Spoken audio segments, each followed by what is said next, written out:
bruises on the girl's arm caught the millionaire's attention, and the millionaire's subsequent question changed both of their lives forever.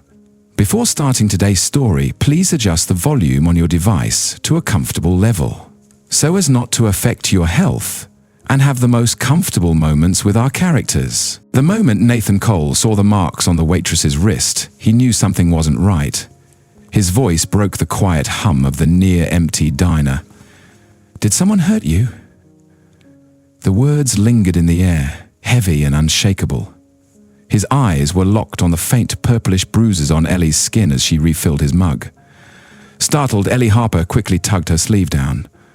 The glass carafe trembled slightly in her grip. "I'm fine," she said, way too fast, never once meeting his gaze. But Nathan didn't buy it.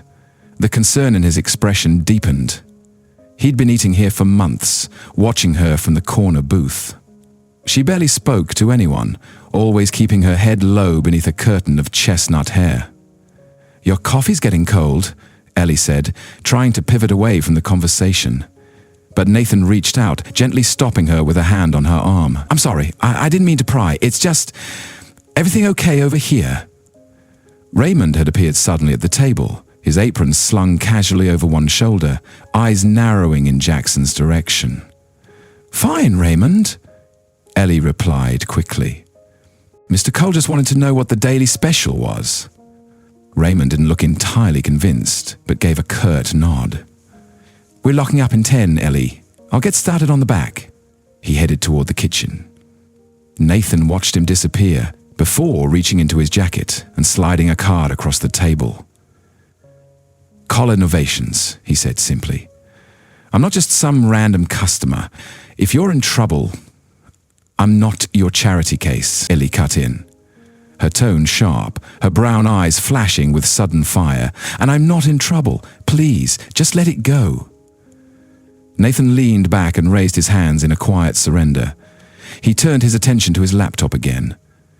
People usually treated him differently once they recognized him. CEO of a multi-billion-dollar tech firm. But Ellie, she looked more irritated than anything. Half an hour after the diner closed, Nathan remained parked across the street, engine idling. He watched Raymond head out first. Then Ellie locked the front door behind her, glancing up and down the street. Before she could get far, he stepped out. "I didn't mean to scare you," Nathan said as he approached, making her flinch. "Are you following me now?" she asked sharply, keys clenched tight in her fist like a weapon. "No. I mean, yeah, sort of, but only to say sorry for earlier," Nathan said, running a hand through his thick, dark hair. "I crossed a line, but I've seen bruises like that before. They're not fading, they're worse." Her eyes welled up, but she blinked quickly, trying to hold it together. "You don't understand?" "Then help me understand," he said, his voice low. She looked toward the dusky sky and exhaled slowly. "It's not what you think," she murmured. "It's my brother." She hesitated, then added, "He has episodes, a PTSD from serving overseas. Sometimes he doesn't know who I am." Jackson's features softened immediately. "That's hard. Is he getting any help?" Ellie let out a bitter laugh. "On what I make waiting tables? We were on the VA's waitlist for ages, and when they finally called, he refused to go. He's all I've got." Nathan nodded slowly. "What's his name?" "Ryan." "Ben Harper," Ellie said, brushing a tear from her cheek. "He was Special Forces, Afghanistan first, then Iraq. He saved people's lives. Now he barely steps outside." At that, Jackson's face went pale. He repeated softly, "Ben Harper. Around 6'2", with a scar slicing above his right brow." Ellie stared, eyebrows furrowed in disbelief. "How could you even know that?" she asked. Nathan stepped back like she'd just hit him. 3 years ago, I was giving a tech demo, military-grade systems, in a restricted zone. Then we got ambushed. A soldier shoved me into a bunker and used his own body to shield mine, took shrapnel in the back. Meant for me. That's when Ben was injured, Ellie murmured. His name was Harper. Staff Sergeant Ben Harper, Nathan said, his voice thick with emotion. He vanished after his discharge. I've been trying to find him ever since. I just wanted to thank him, to do something to repay what he did. The civilian he threw himself over to protect, she said, her voice sharp now, her face tightening with the realization. He came back shattered because of that day. And now you just show up in his sister's life? Out of nowhere? She shook her head, stunned. I swear I didn't know, Nathan replied honestly. I came here because no one here knows me, no expectations. I didn't know who you were. Well, now you do, Ellie said, ice in her voice. And I don't want your guilt money. Ben wouldn't take it either. This isn't about money, Nathan said quickly. He saved my life. Ellie, I owe him everything. You owe him nothing, she snapped. And I don't need anything from you. As she turned to walk away, Nathan called out after her. Ellie, please. This isn't about guilt or pity. I know people, doctors, the best in PTSD care. I could really help him. Oh, so you can feel better. Ellie turned, eyes wet with fury. You want to sleep easier at night knowing you tried to patch up the broken soldier? Is that it? I want to help a man who gave up his own safety for mine, Nathan said firmly. And yeah, maybe I do want to sleep a little easier. Is that such a bad thing? They stood still for a moment, the tension crackling like static in the silence between them. I don't buy coincidences, Ellie said after a beat. And I don't trust rich guys who show up trying to play hero. Then don't trust me, Nathan replied. But at least let me try to help Ryan. Not for me, not for you, for him. She studied him for a long second, like she was looking straight through him, scanning for any trace of a lie. When she didn't find one, she pulled out her phone. Give me your number, I'll think about it. Nathan rattled off his personal cell. Neither of them noticed Raymond standing just around the corner, watching them intently, his eyes narrowed in silent protection over Ellie and whatever this stranger meant to her world. That night, sleep never came for Jackson. Each time he shut his eyes, he was back in that scorching compound, bullets splitting the air. He could still feel Ben Harper crash into him, dragging him to the dirt as chaos erupted around them. Get down! Ben had yelled, throwing himself over Nathan just before the explosion hit. Heat, metal, pain. And that terrible gasp Ben made when the shrapnel pierced his back. Nathan bolted upright in bed, sheets damp with sweat, the memory just as vivid as the day it happened. 3 years. 3 years chasing the man who saved him, only to stumble into his life again by accident, only to recognize the bruises on his sister's skin. The next morning his phone buzzed. A text from an unknown number. 1420 Maple Street, Apt 3B, 7:00 p.m. If you're serious about helping. He arrived exactly on time, staring up at the crumbling apartment building, the flickering fluorescent lights above the doorway buzzing like a warning. The door to apartment 3B was dented, outfitted with 3 mismatched locks. Ellie answered after the second knock, her expression even more closed off than it had been back at the diner. She had on a turtleneck despite the balmy evening, likely concealing fresh bruises. He's having a good day, she murmured. He doesn't know the real reason you're here. I told him you were thinking about hiring veterans for your business. Nathan gave a small nod, falling into step with her story. I appreciate this. The place was small but spotless. In the living room sat Ben Harper, barely recognizable from the soldier Nathan had once known. He still had a broad build, though thinner now, and his eyes held a distant, wary look. When he noticed Jackson, something flickered across his features. Recognition, then puzzlement, then blankness. "Mr. Reed," Ben greeted, rising with a hand that quivered slightly. "Ellie says you're hiring. Thanks for thinking of me, but I'm not exactly what you'd call job-ready right now." "It's good to see you again, Staff Sergeant," Nathan replied, shaking his hand with purpose. Ryan's brow furrowed. "Have we met before, sir?" Ellie flashed Nathan a subtle warning glance. "In passing," Nathan said smoothly. "I've worked with different units on tech deployments." They made small talk, going through the motions while Nathan took in his surroundings. Prescription bottles lined the kitchen counter. A chair had been wedged under the front doorknob, an improvised security system. The walls were mostly bare, save for a single photo of Ben and Ellie with an older couple, likely their parents. When Ben excused himself to use the bathroom, Ellie leaned in. "He doesn't remember you, or that day. According to the doctors, it's his brain's way of protecting him." "How often does he have episodes?" Nathan asked, voice low. "2, maybe 3 times a week, mostly overnight. The nightmares are what bring them on. And during those, he hurts you." Ellie glanced away. "He sees me as the enemy. By the time he comes back to himself, it's too late. He's shattered every time. Sometimes that part's worse than the actual episodes." "Let me do something," Nathan said, leaning forward slightly. "Not money. But I can connect you with people, professionals who specialize in trauma from combat." Ben re-entered the room before she could respond, his hands still damp. For the next hour, they chatted about nothing in particular, the room thick with things left unsaid. As Nathan stood to leave, Ben looked at him closely, a flicker of awareness in his eyes. "Have we really met before?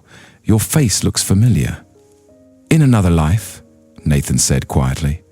Out in the hallway, Ellie followed him out. "Even if I said yes, we can't afford high-level treatment." "I'll take care of it," Nathan said without hesitation. "We don't need your charity," Ellie snapped, her posture stiff with pride despite her weariness. "It's not charity," Nathan replied. "It's a debt. You didn't ask him to save you." "And you didn't sign up for a brother who came back shattered," Nathan shot back. "But here we are." The following day, Raymond pulled Ellie aside in the back of the diner's kitchen. "That rich guy showed up again last night." Ellie focused on topping off the salt shakers. "He's just another customer, Raymond." "Customers don't wait around after closing time," Raymond said, folding his tattooed arms across his chest. "Guys like that don't hang around diners unless they've got a reason. Just watch yourself, Ellie." "I always do," she replied without thinking. But 3 nights later, when Ben had his worst meltdown yet, his fist crashing through drywall mere inches from Ellie's head, her hands shook as she dialed Jackson's number. He picked up immediately. "What's going on? Can you still help?" she asked, her voice cracking. By the next morning, Nathan returned, this time with Dr. Olivia Tran, a seasoned PTSD expert with 2 decades of experience treating veterans. "No hospitals," Ben muttered warily when Ellie explained who she was. "They'll lock me up." "No hospitals," Dr. Chen reassured him gently. "There's a private care center about an hour from here. Quiet place, personalized care, open spaces. You'd have your own room." "We can't afford any of that," Ben started. "It's covered," Dr. Chen cut in smoothly. "There's a fund for veterans." Ben turned to Ellie, anguish in his expression. "Ellie, everything I've put you through." "Wasn't your fault," she said, her voice steady. "This is your shot to heal." 2 days later, Ellie stood beside Nathan outside the facility, watching Ben take his first step toward recovery. "Thank you," she whispered. "Don't thank me yet," Nathan replied. "The real work starts now." Over the next several weeks, Ellie juggled long shifts at the diner and visits to see Ben every other day. Nathan helped when he could, rearranging meetings to drive her, often waiting quietly in the garden while the siblings caught up. Their rides together grew longer, more open. Nathan heard about her long-lost dream of opening a bookstore cafe, put on hold after their parents died, and Ben came home broken. And Ellie got glimpses of Jackson's solitude, how he'd built a business empire, but ended up with no one truly close. "Sometimes I wonder if people would still care about me if I wasn't wealthy," Nathan admitted one evening on a drive back. "Do you care about you?" Ellie asked softly. He glanced at her, caught off guard. "What are you saying?" "I mean, without the wealth, without the brand, who are you really?" "That's who matters." The question lingered with him, stirring thoughts he hadn't faced in years. Meanwhile, Raymond didn't let up. "There's always a motive with men like him," he muttered, after spotting Nathan and Ellie talking outside. "They don't hang around for nothing." But when Ben finally opened up in therapy, finally spoke about the night that left him scarred, Ellie's first call was to Jackson, and when she got her first full night of sleep in years without jolting awake in fear, it was Nathan she texted at 2:00 a.m. No more nightmares. Just silence. Gradually, and with a careful sort of hesitation, they moved from uneasy cooperation to something neither dared to define. Ellie still kept her emotional armor on, wary of the strange coincidence that had brought Nathan into their orbit. But as the days went by and Ben started to heal, the exhaustion etched into Ellie's face began to lift. The invisible wall between them thinned, bit by bit. And while neither spoke it aloud, they had started to discover something beyond just a shared connection to Ryan. Something delicate, surprising, and maybe even beautiful. Spring crept in like a quiet promise, painting the city in soft pink petals and new leaves. To Ellie, it felt like her own life was slowly coming back to life after a long freeze. Ben had been in treatment for 2 months now, and the transformation was undeniable. His phone calls were clearer, his voice had more strength. The emptiness in his eyes had begun to be replaced with something that looked like hope. "He's doing really well," Ellie told Nathan one Sunday afternoon as they strolled through the park. These walks had become their thing, a way to unwind and keep each other updated after her visits to Ryan. "Dr. Chen says he's making incredible progress," Nathan said, his hands deep in his jacket pockets as they walked the winding path. "She thinks he might be ready for weekend visits next month." Ellie stopped, surprised. "Really? That soon?" Nathan nodded. "Yeah, but there's no pressure. He'll come home when he's truly ready, not a moment before." Ellie resumed walking, her voice quieter now. Nathan noticed the shift right away. "What's going on?" he asked gently. "Nothing," she said quickly. "It's just...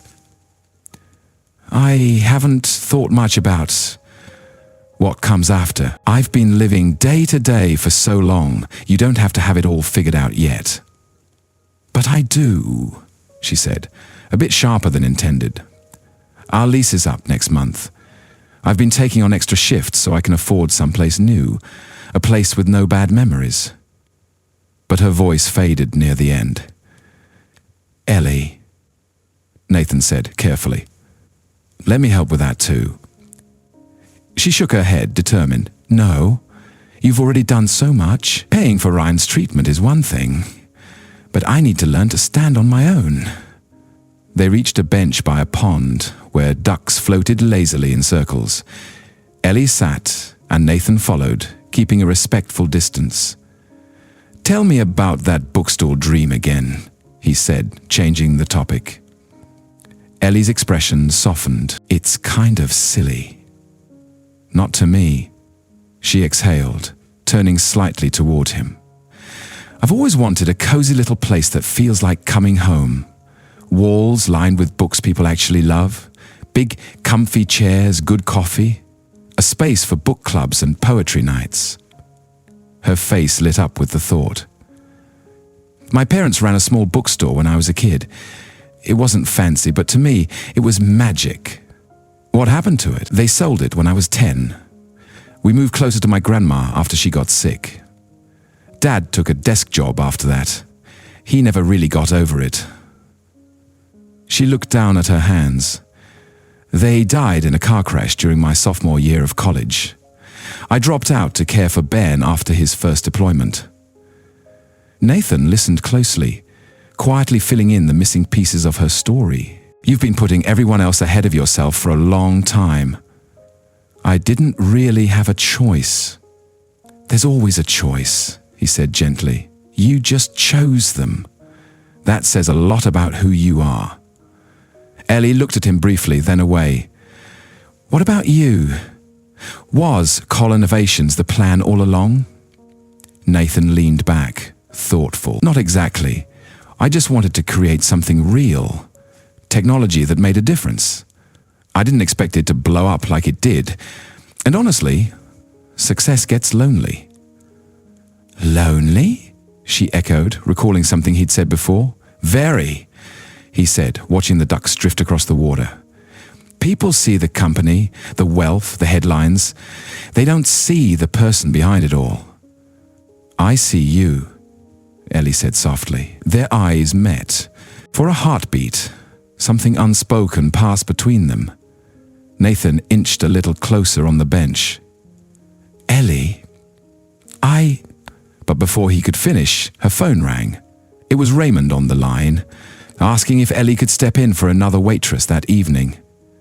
She quickly apologized to Nathan and hurried out, leaving him staring after her.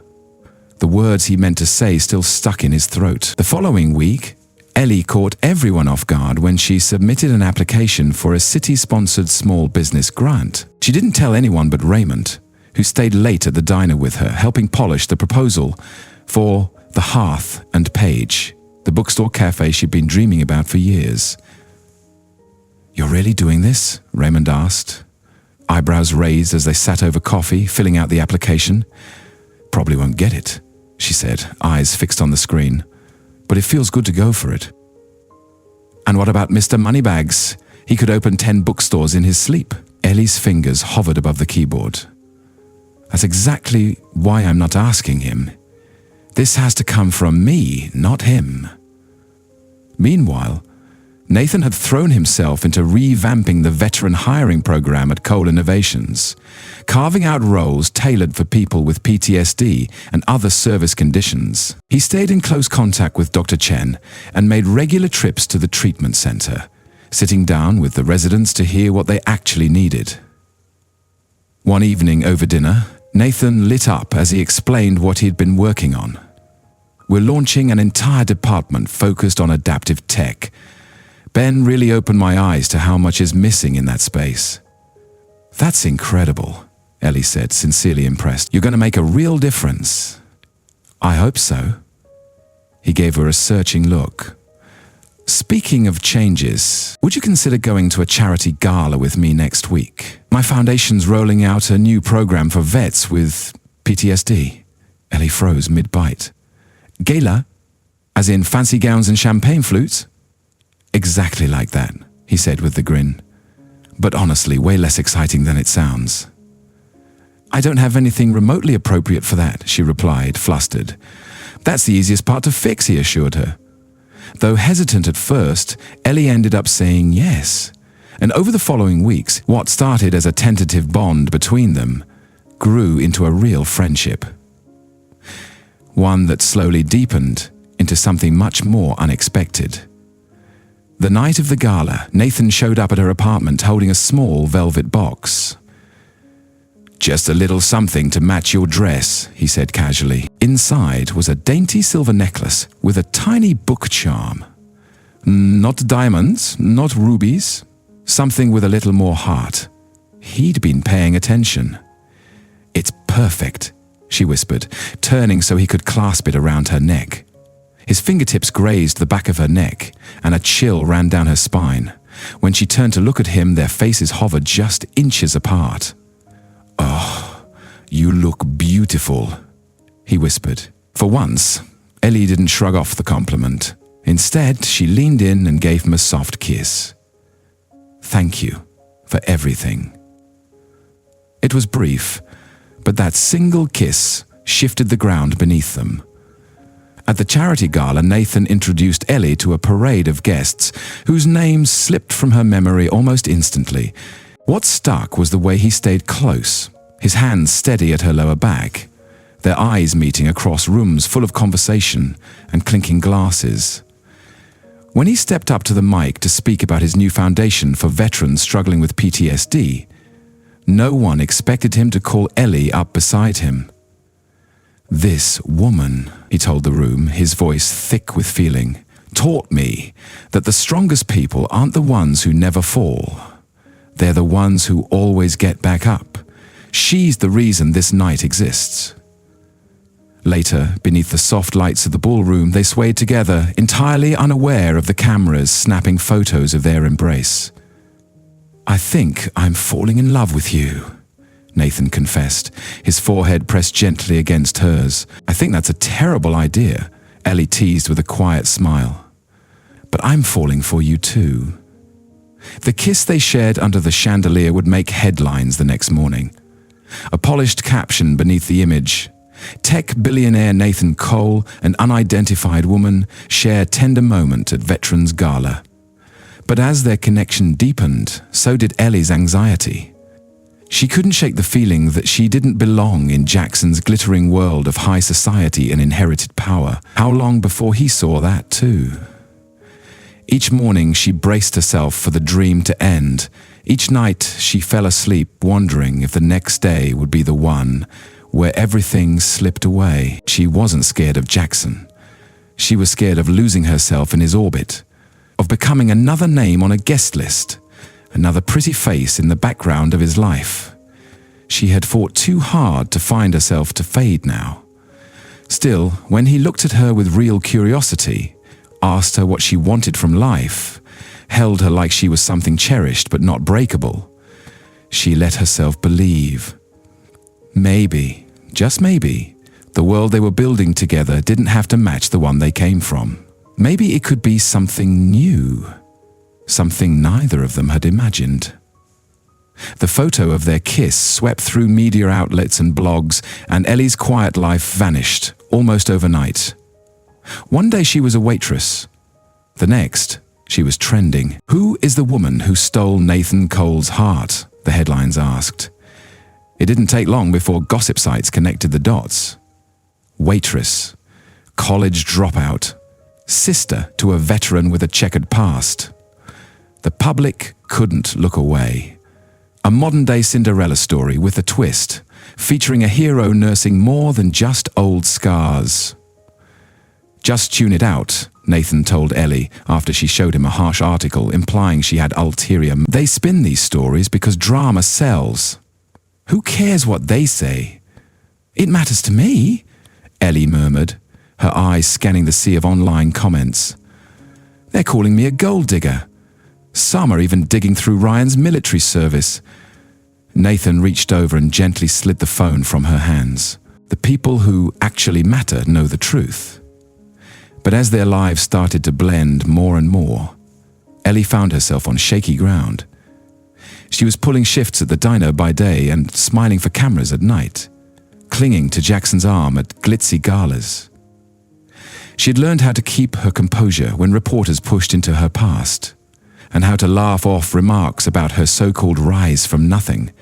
"You don't have to jump through these hoops," Nathan reminded her one evening while she adjusted the neckline of her borrowed designer gown before a company dinner. "We can ditch all of it. Stay home, get some greasy pizza, watch a terrible rom-com." Ellie glanced at herself in the mirror, barely recognizing the reflection. "They're important to you, want to show up." But deep down, things weren't that simple. Every time she walked into one of those glossy, velvet-roped worlds, about boutique restaurants, hush-hush clubs, glass-walled penthouses, she felt the weight of difference. She watched Nathan breeze through conversations about stock options and venture capital like he was born to it. People listened when he talked. His name had a passcode effect.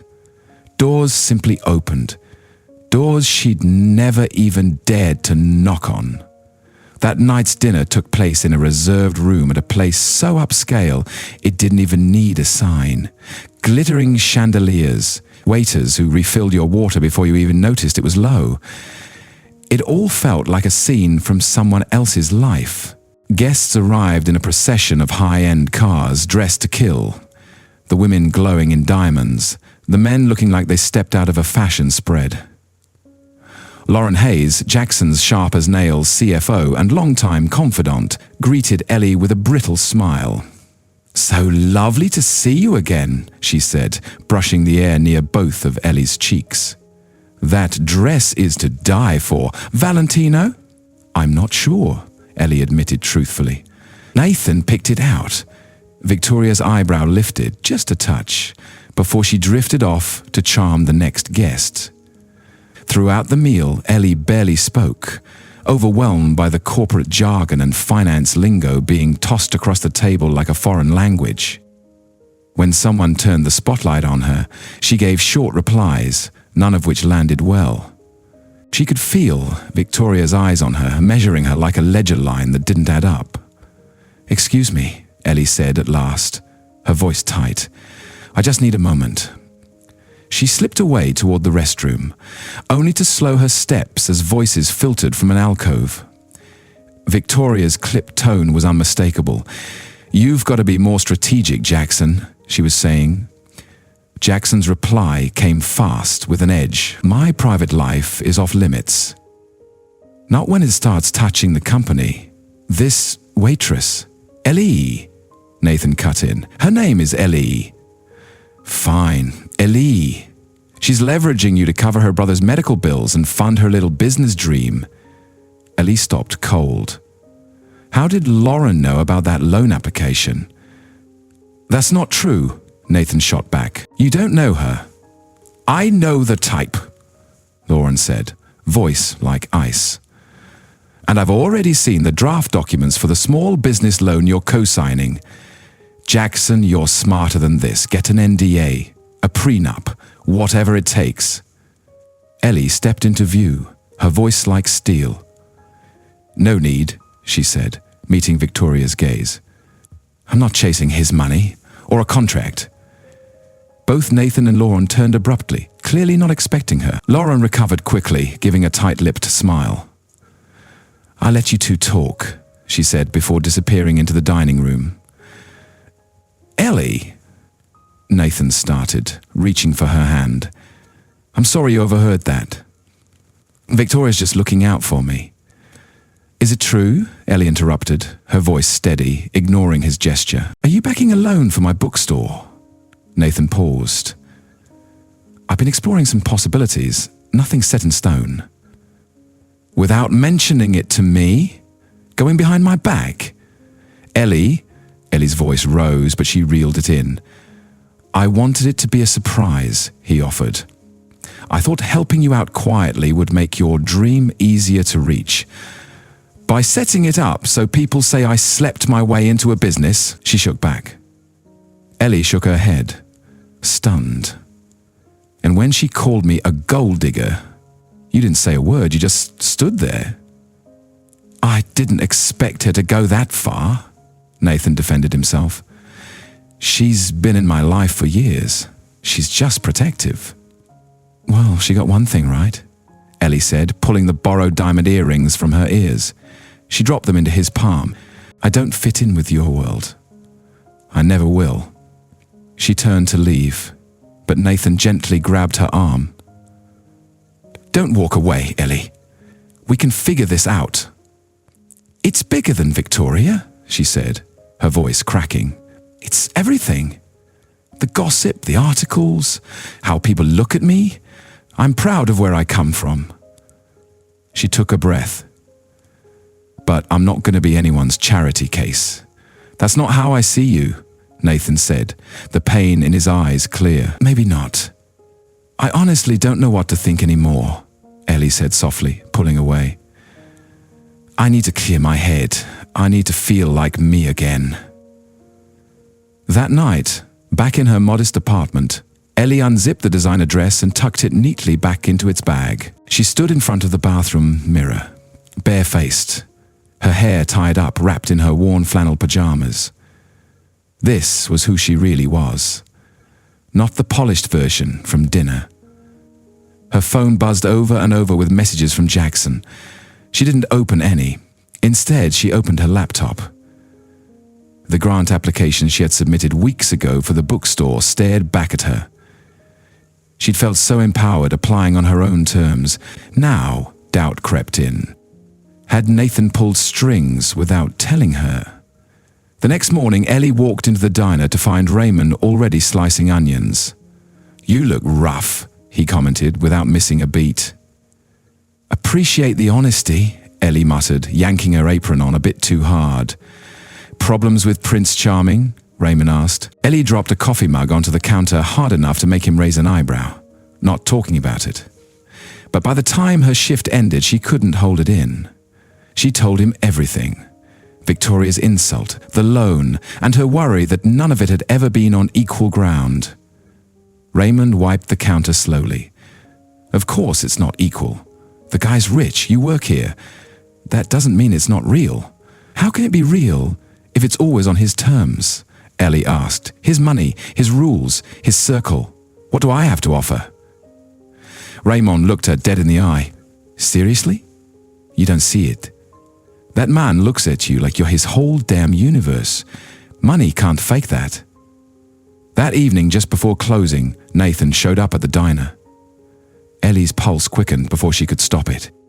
"Can we talk?" he asked quietly. They slid into a booth while Raymond made a big show of cleaning up in the kitchen, though clearly listening in. "I'm sorry," Nathan said right away. "I shouldn't have handled the loan behind your back. I thought I was helping you get closer to what you've always wanted. But that doesn't excuse it. It was the wrong move." Ellie gave a small nod, acknowledging his apology but keeping her guard up. "And Victoria, I talked to her. She crossed the line and she knows it." Nathan reached across the table, his hand stopping just short of hers. "Ellie, I couldn't care less about what people think of us. You're all that matters to me." "That's the thing," Ellie replied softly. "You can afford not to care. I don't have that luxury. Every article, every whisper behind my back, every stare, I carry it with me. And part of me wonders if they have a point. What am I even doing with you? What could someone like you possibly see in someone like me?" "Everything," Nathan said without hesitation. "I see everything in you that I wish I had. You're strong, you're honest, you never compromise who you are. You've lived through more than I probably ever will. And you haven't let it turn you cold. You still believe in things. You still feel. How could I not fall in love with that?" His words shook her more than she wanted to admit. His eyes held so much truth it made her question her own resolve, but the wound still felt too raw. "I need time," she said finally, her voice low. "Time to figure out who I am and what I want just for me." Nathan nodded slowly, the hurt written all over his face. "I get it. Just know this. I'm not going anywhere. My feelings won't change. But another part of her, Ellie, felt a sense of peace. But another part of her ached with loss. She told herself it was the right choice. She needed to stand on her own feet, not walk behind someone else. Still, as she watched his car disappear, she couldn't shake the doubt. Did I just let the best thing in my life slip away? Summer rolled in, scorching and stubborn, much like Ellie's own drive. 3 weeks after that diner conversation, she got the email she'd been waiting for. Her application for the small business grant had been approved. The message praised her proposal's vision and community impact. Her first instinct? Call Jackson. Her second? Wonder if he had any part in the decision. In the end, she called no one. She printed the acceptance letter and taped it to the fridge. Solid proof she could stand on her own. "We need to celebrate," Raymond said when she told him during their shift. "This is a big deal, Ellie." "It's just step one," she replied, though she couldn't hide her grin. "I still have to find a space, fix it up, stock the shelves. Always climbing to the next peak without stopping to take in the view," Raymond chuckled. "But seriously, I'm proud of you." That meant more to her than he probably realized. Since putting space between herself and Jackson, Ellie had thrown herself fully into this new beginning. The non-stop pace helped. It kept her hands and her mind occupied, kept her from reaching for a phone that had stopped buzzing with his name. Jackson, for his part, turned his heartbreak into purpose. He expanded Co-Innovation's veteran hiring initiative and teamed up with Dr. Chen to design specialized workspaces for those healing from combat trauma. The media hailed it as groundbreaking and deeply personal, though very few knew how personal.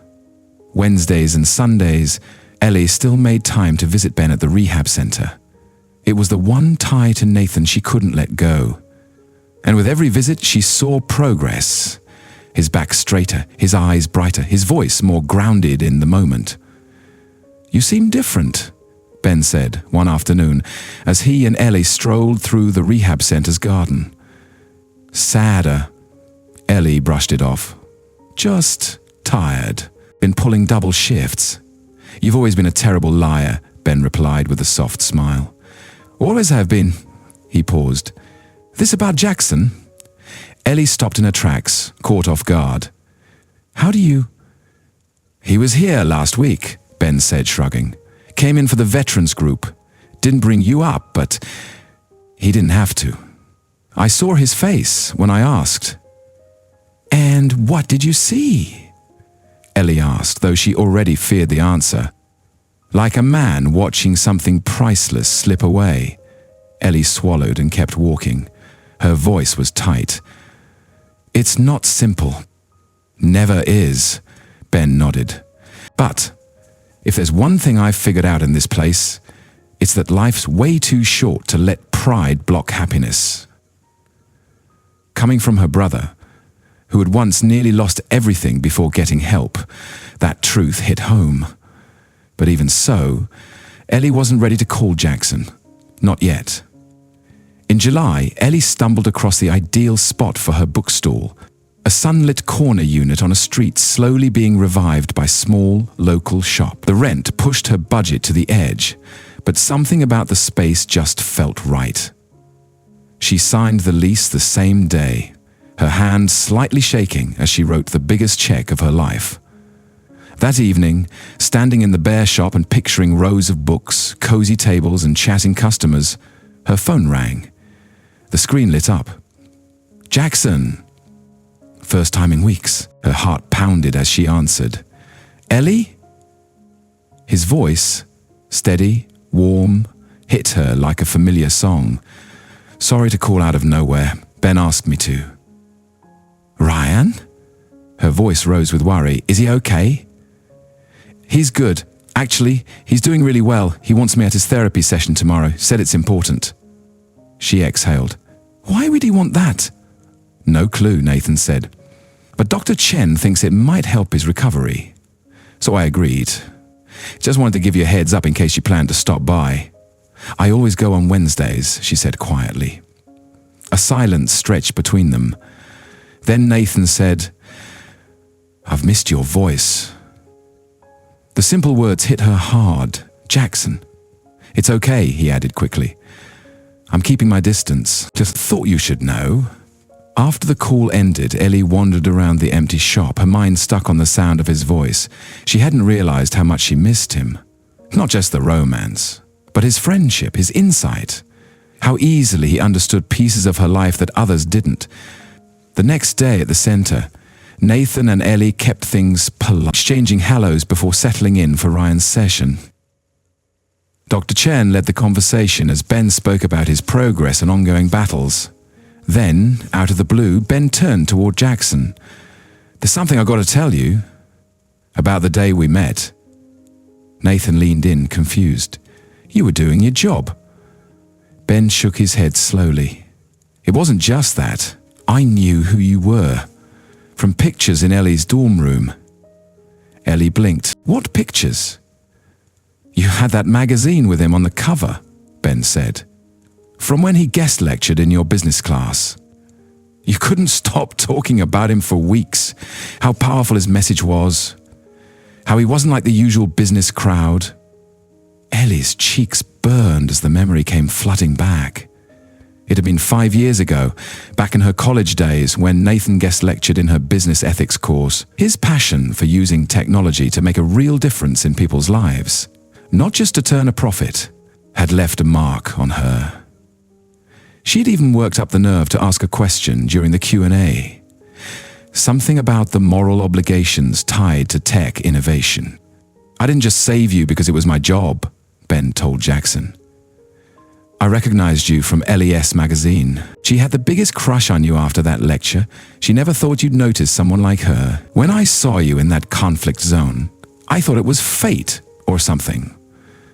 Nathan turned to Ellie, eyes wide with a look that blended surprise and realization. "That was you in the lecture hall." "You wouldn't remember," Ellie mumbled, feeling the heat crawl up her neck. "There were hundreds of students." "Your question about ethical development in crisis response tech," Nathan said slowly. "You were sitting about halfway back on the left. You had shorter hair then." Ellie blinked, caught completely off guard. He remembered.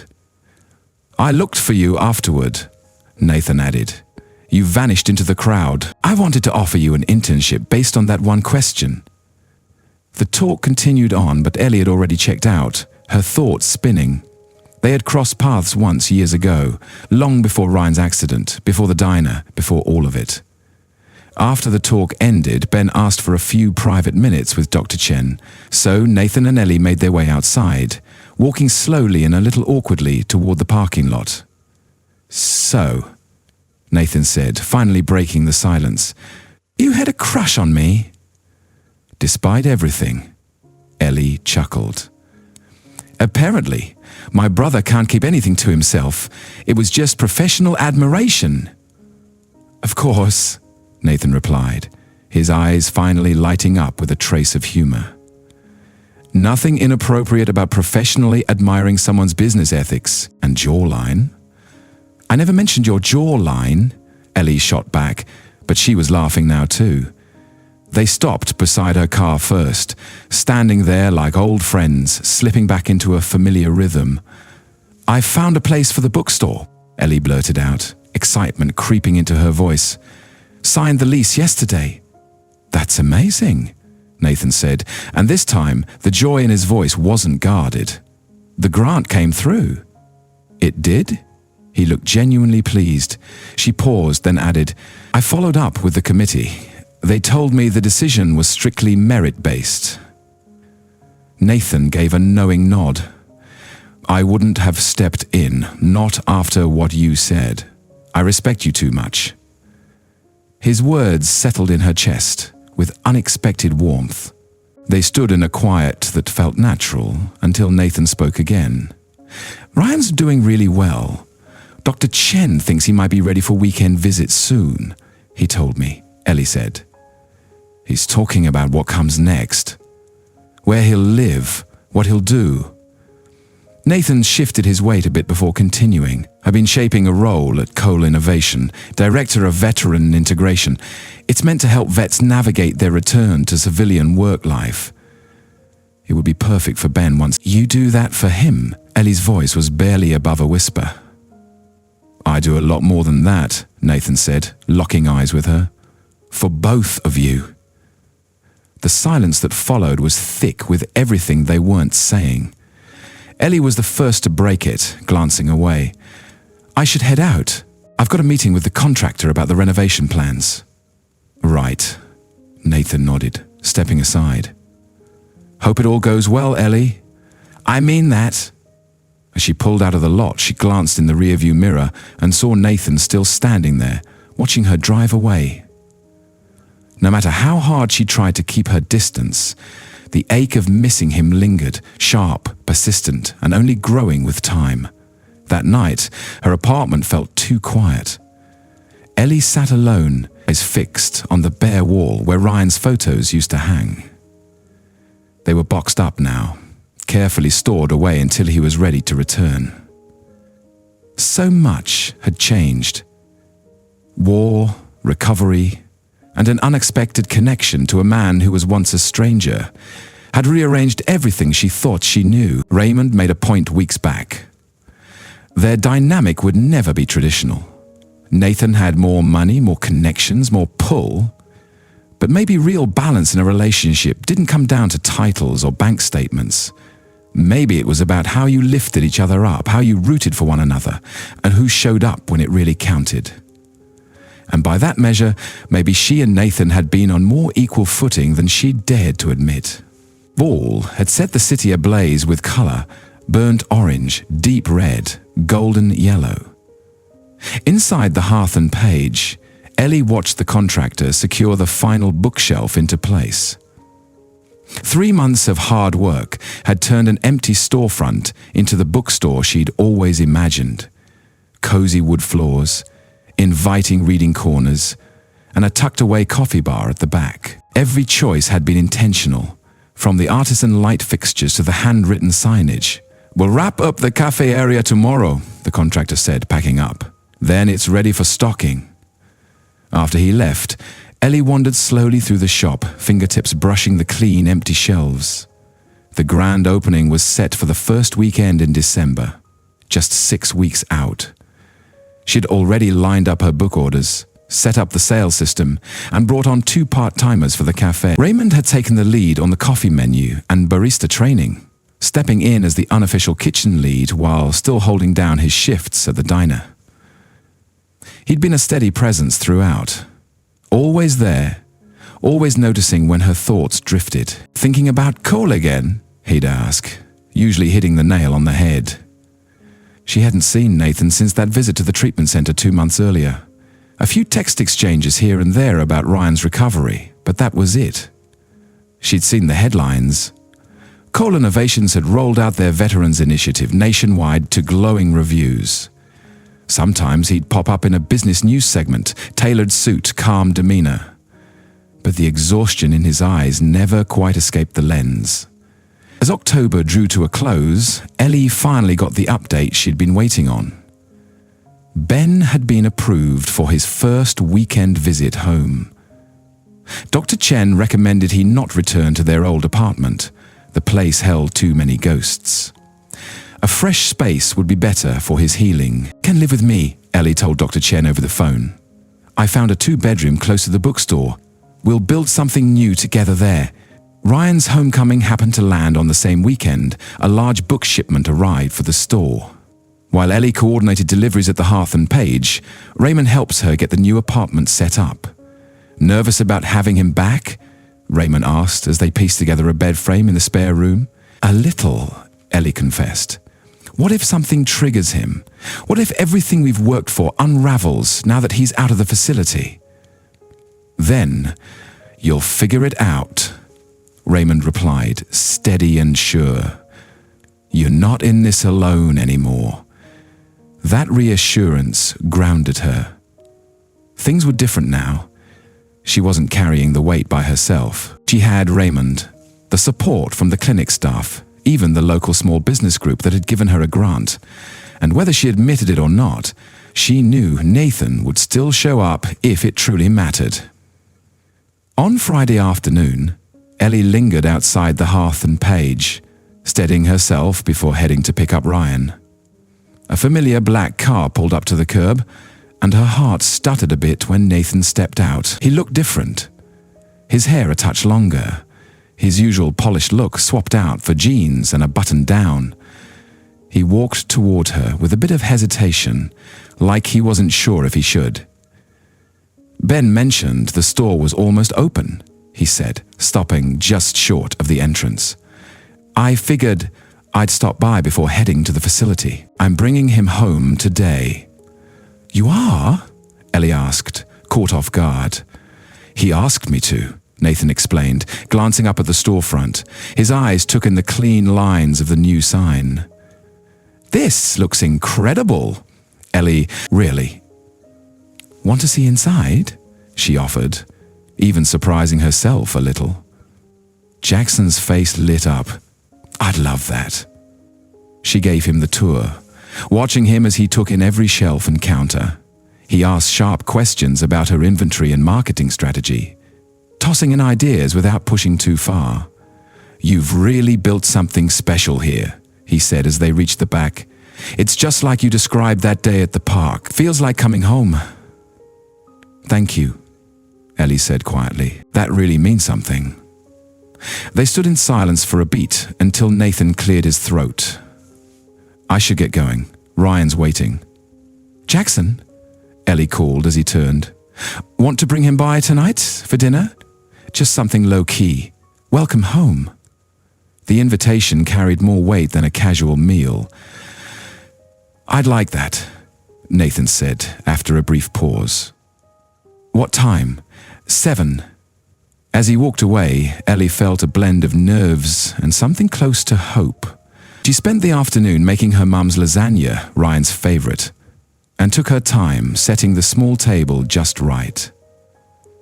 At exactly 7, a knock came at the door. She opened it to find Ryan, standing taller, clearer-eyed than she remembered. Nathan stood just behind him, wearing a cautious smile. "Welcome home," she said, hugging her brother tight. Dinner felt easy, comforting even, as Ben talked about the treatment center and what was next for him. "Nathan offered me a job at Co-Innovations," he announced, grinning. "Director of Veteran Integration. Me, a director, can you believe it?" "You're perfect for it," Ellie said honestly. "No one understands that transition better than you." "And the job comes with housing support," Ben added. "So I'll be able to get my own place near the office. Give you back your space." A pang shot through her. "There's no rush. You can stay here as long as you want." Ben looked between her and Jackson, something knowing in his gaze. "I think I've been in the way long enough. Besides, it's time I stood on my own again." He glanced at his watch. "Speaking of which, I promised my therapy group I'd hop on a video call at 8. Mind if I use my room?"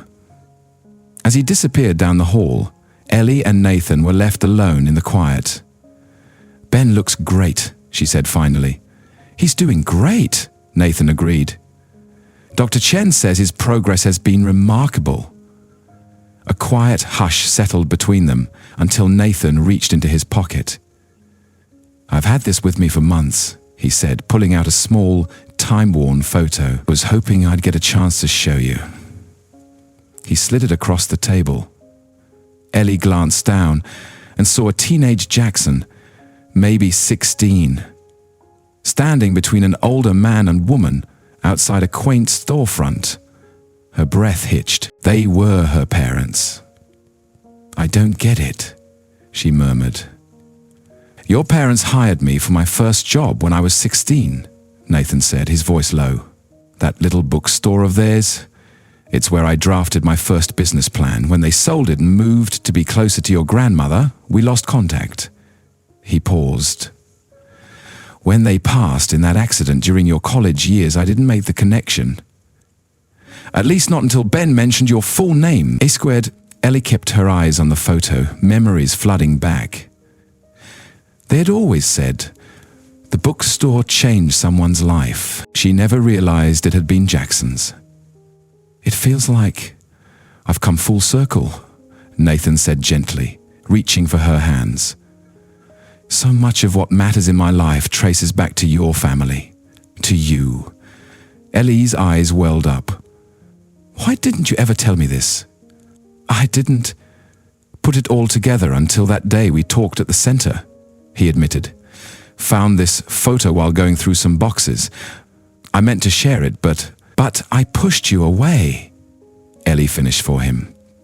"You needed room to breathe. I wanted to give you that." She looked down at their intertwined fingers, then back at the photo.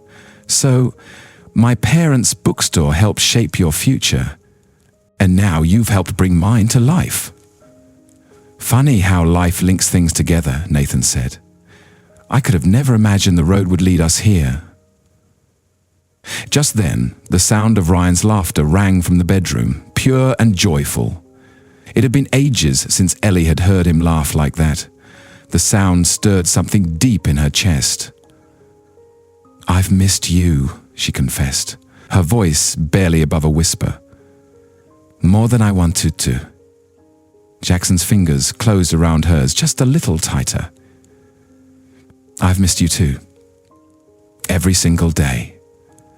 "I was afraid," Ellie continued. Not of you, just of losing who I was in your world, of becoming someone I couldn't recognize. I get that now, Nathan said, and I'd never ask you to be anyone other than who you already are. They stayed up late, talking long after the lights dimmed. Ben remained in his room, quietly drifting to sleep, giving them space. They unpacked everything, old fears, lost time, and the invisible threads that never really broke between them. So what now? Ellie asked softly as the night wound down. That's your call, Nathan replied. But I hope I can still be part of your life.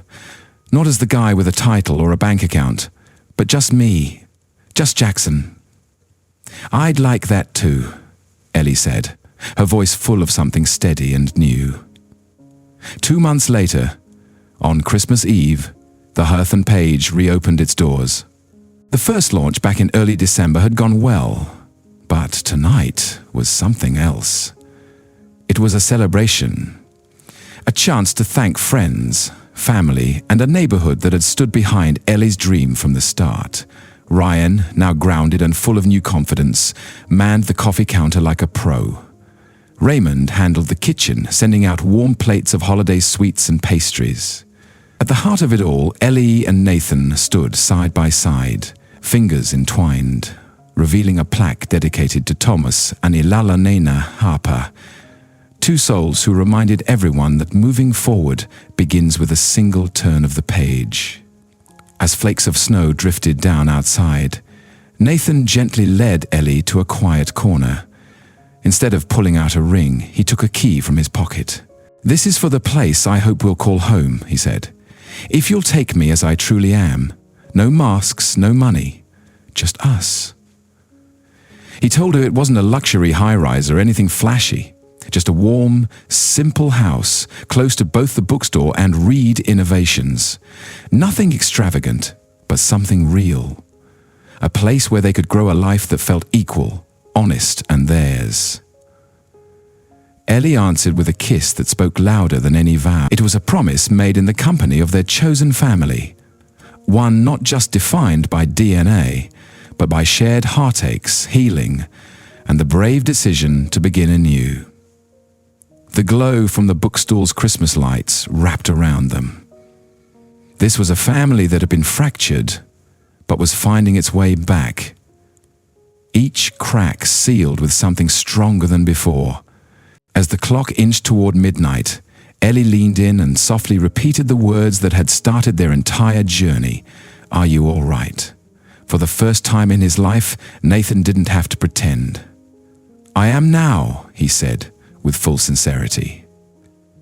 2 years had passed since that Christmas Eve at the Hearth and Page. The bookstore had blossomed into a true neighborhood cornerstone. Its cozy reading nooks were always busy with folks of every age and background. The cafe, now officially run by Ryan, had gained a loyal following thanks to its rich coffee and Raymond's legendary pastries, crafted during his downtime from the diner. On this mild spring morning, Ellie was at the front counter, one hand resting on the subtle curve of her 4-month baby bump, as she arranged a new book display. Jackson, over the moon since she started showing, was already talking about nursery colors. "You should be taking it easy," Ben said, stepping out from behind the cafe counter and handing her a steaming herbal tea. He looked stronger these days, grounded. The shadows that used to follow him had softened. Sure, tough moments still happened, but he'd built a solid foundation of support and healthier ways to cope. "I'm pregnant, not broken," Ellie quipped with a smirk, accepting the tea anyway. Besides, this is the calm before storytime chaos. The Hearth and Page had widened its reach over the past year, hosting everything from kids' story hours to senior book clubs and even writing groups for veterans. That last one was Ryan's brainchild, aimed at helping people unpack their pasts through creativity. The door chime jingled as Raymond strode in carrying a hefty box. "Fresh delivery," he grinned, "trial run for the new menu."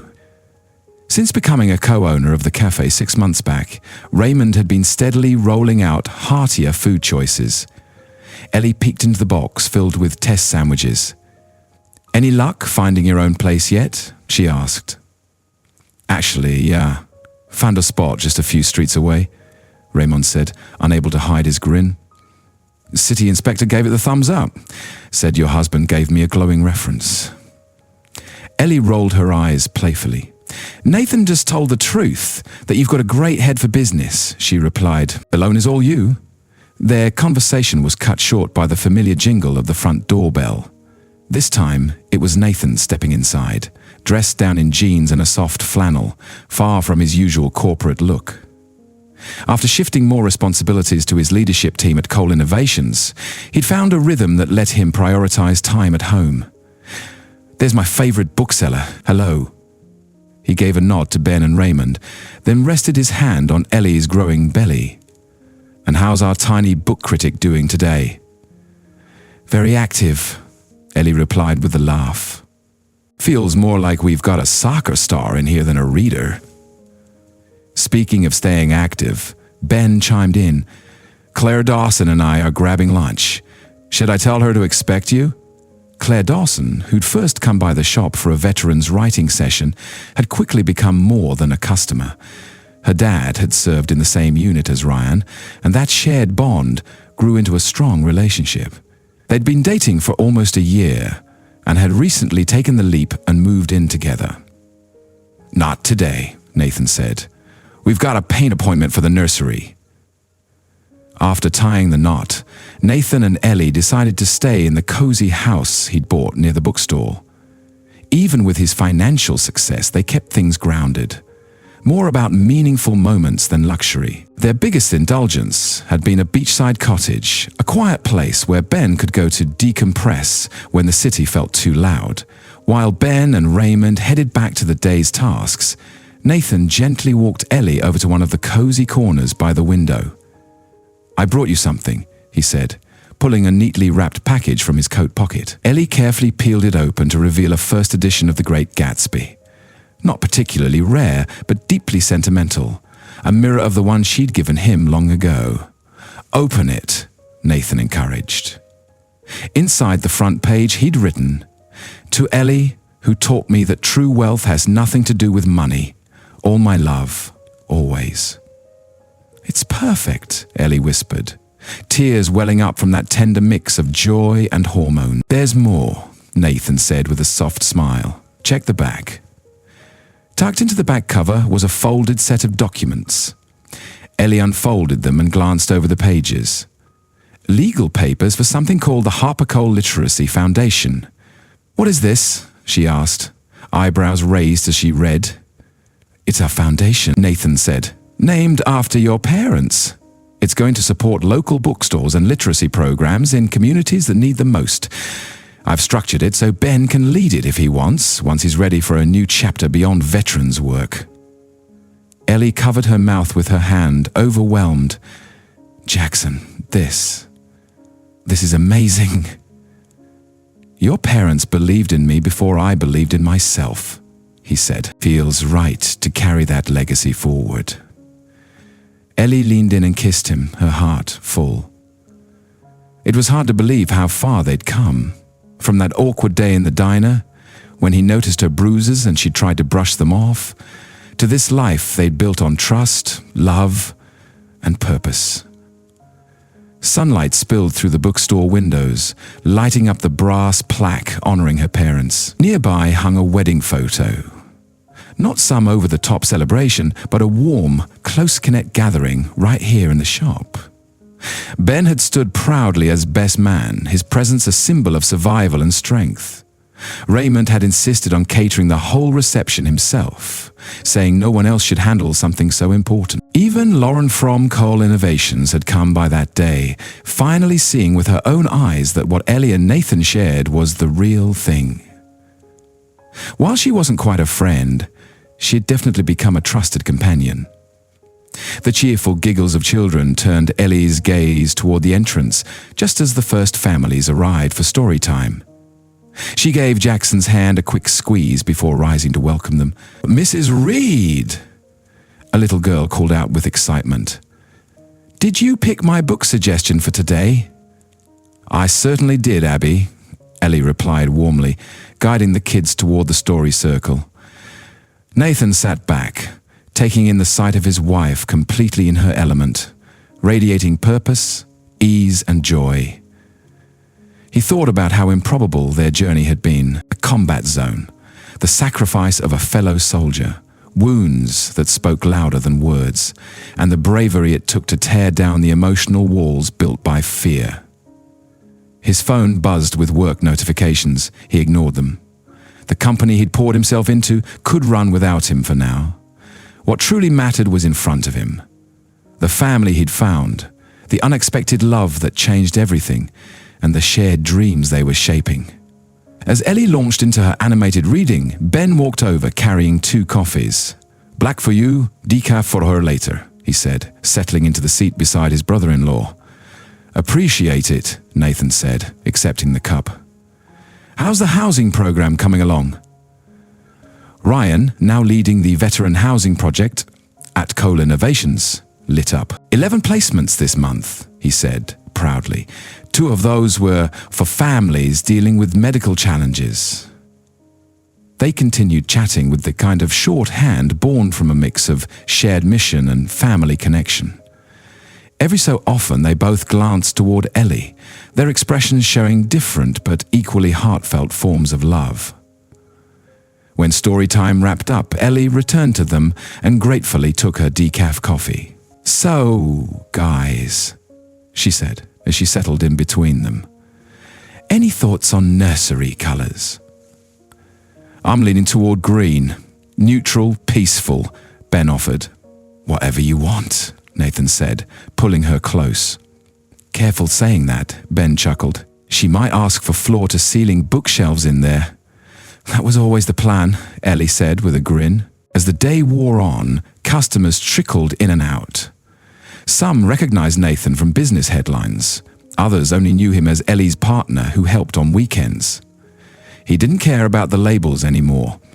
Here, he wasn't the CEO. He was a husband, soon-to-be father, and part of a life that made him feel whole. When it was time to close, Ellie stood by the front window, watching as the last rays of sun turned the sidewalk gold. Nathan stepped up behind her, wrapping his arms around her, hands gently resting on the swell of her belly. "Happy," he whispered into her hair. Ellie turned in his arms to look up at him. "Do you remember the first time you asked if I was okay? Back at the diner?" "I'll never forget," Nathan said.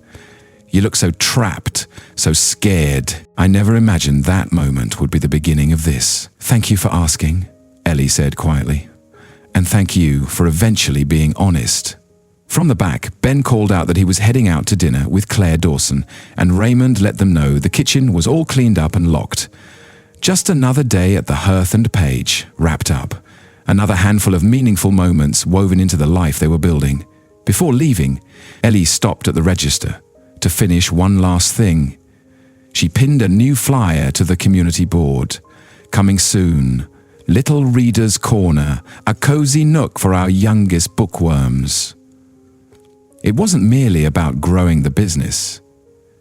It was a leap of faith into what lay ahead.